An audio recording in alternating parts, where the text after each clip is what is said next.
In 1535, Jacques Cartier was searching for a route to Asia. He sailed from France to Canada and there discovered the St. Lawrence River and an island in it. A 233-meter-high mountain rose from the middle of this island, and he called it Mount Royal, or Montreal. Eventually, these words were fused together to form the word we now know as Montreal. It is the only city in North America built around a mountain.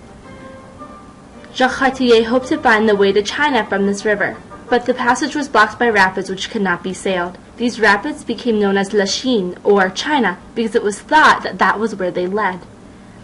It was not until almost 100 years later that Montreal was visited again by a French explorer. Samuel du Champlain established a trading post on the western side of Montreal, and settlers began infiltrating the area. Life was not easy, and as common with our North American history, there was hostilities with the local Native Americans.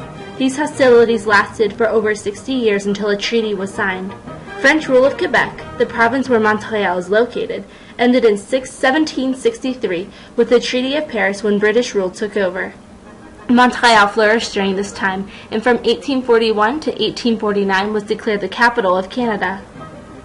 The St. Lawrence River became a busy waterway, with much of Canada's goods being exported and many goods from other places being imported. It is today one of the largest ports inland in the world.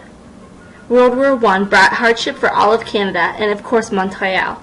The time between World War I and World War II, before the Depression, was a time of fun and merriment in Montreal. It became known as the Second Paris, and many Americans flocked there due to Prohibition in the U.S.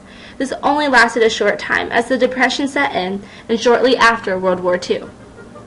And with both of these came shortages. Montreal was restored after this, and again became a place of prosperity. In 1962, the construction of Underground Montreal began.